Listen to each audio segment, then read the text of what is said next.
T-minus 15 seconds. T-minus 10, 9, 8, 7, 6, 5, 4, 3, 2, 1. Ignition. And liftoff of Falcon 9. Go SpaceX, go NRL 48.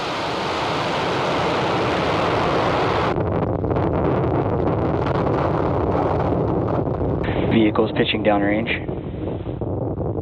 M1D chamber pressures are nominal.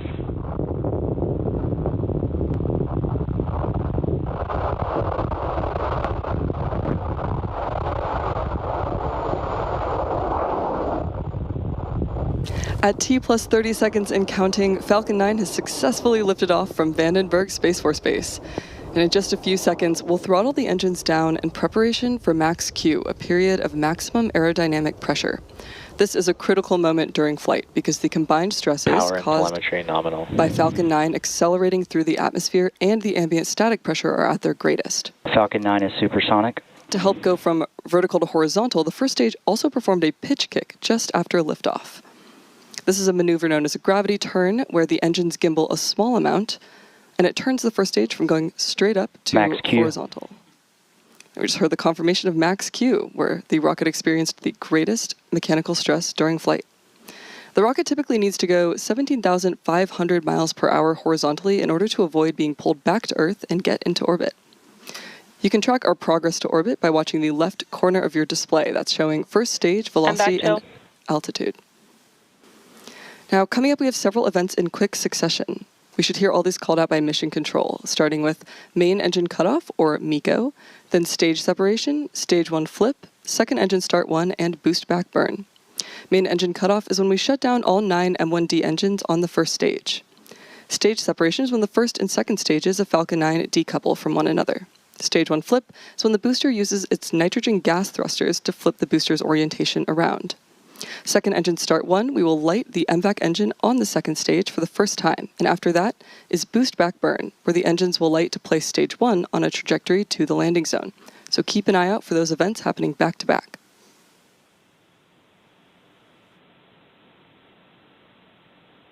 Stage separation confirmed. MECO.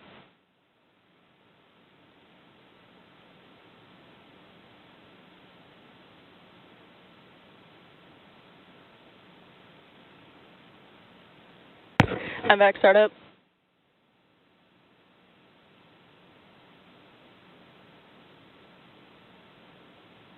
And there we had confirmation of MECO, stage separation, stage 1 flip, second engine start 1, and boost back burn. Coming up will be fairing separation just a few seconds from now. The fairing jettisons away from the second stage as it is no longer needed to protect the payload once we're in space. Fairing separation confirmed. Great confirmation of fairing separation, and as mentioned earlier, we will be attempting to retrieve those fairing halves again once they fall back to Earth. Now coming up next will be the shutdown of the boost back burn.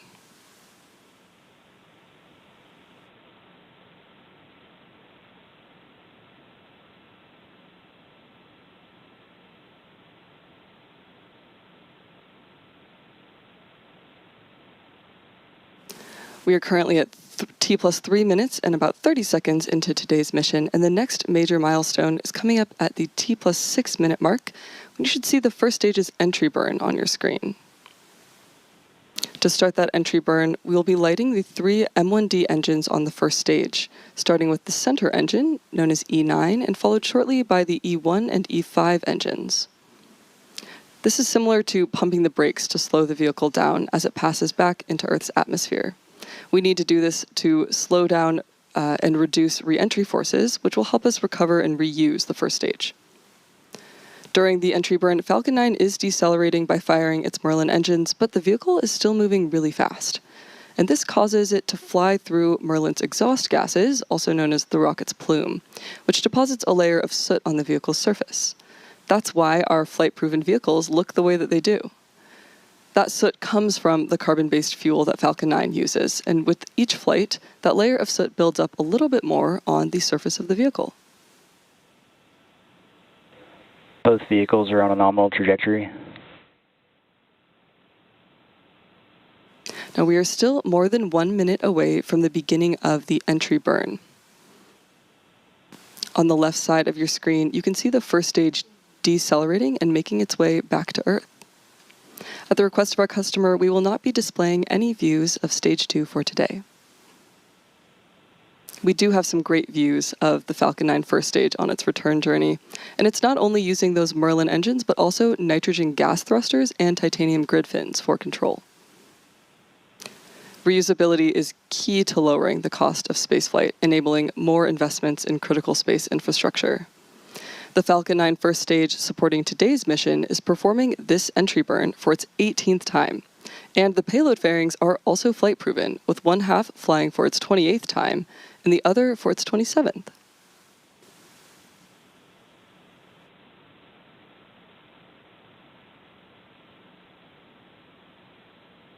Now, we are about 15 seconds away from the beginning of the entry burn, which is the second of 3 burns that Falcon 9 will perform on its way back to Vandenberg. You'll see the engine graphics light up as the engines themselves do on the bottom of your screen.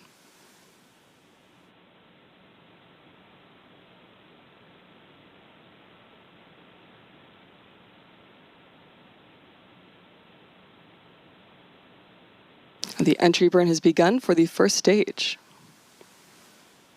This will last about 15 seconds, and again, we're slowing the vehicle down in preparation for its final burn and landing.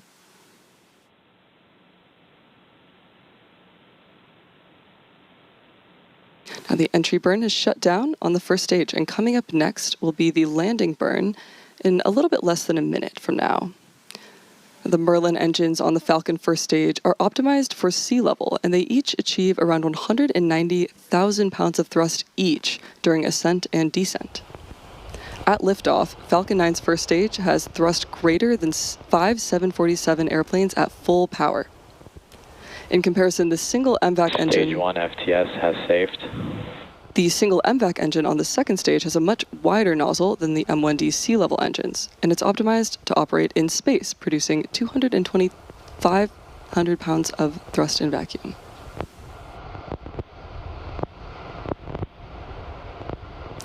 Now the landing burn has begun for the Falcon 9 first stage. This is the final burn the booster will perform before landing.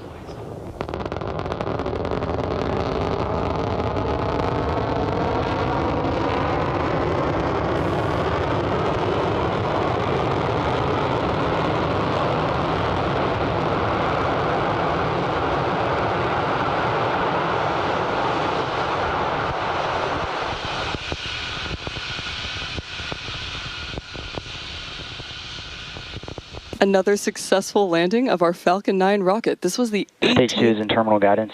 This was the 18th launch and landing for this first stage. Now, as a reminder, we will not be showing any Stage 2 or deployment views at the request of our customer. So with that landing of the Falcon booster, we will be bringing our webcast to a close. We'd like to thank the NRO for entrusting us with today's mission, and we'd also like to thank the Range and FAA for their support. If you're interested in more launch coverage, head over to spacex.com/launches for the most up-to-date information. And when you're there, check out our new departure board featuring our upcoming launches with details such as mission name, launch, and landing site, and liftoff time. And remember to follow @SpaceX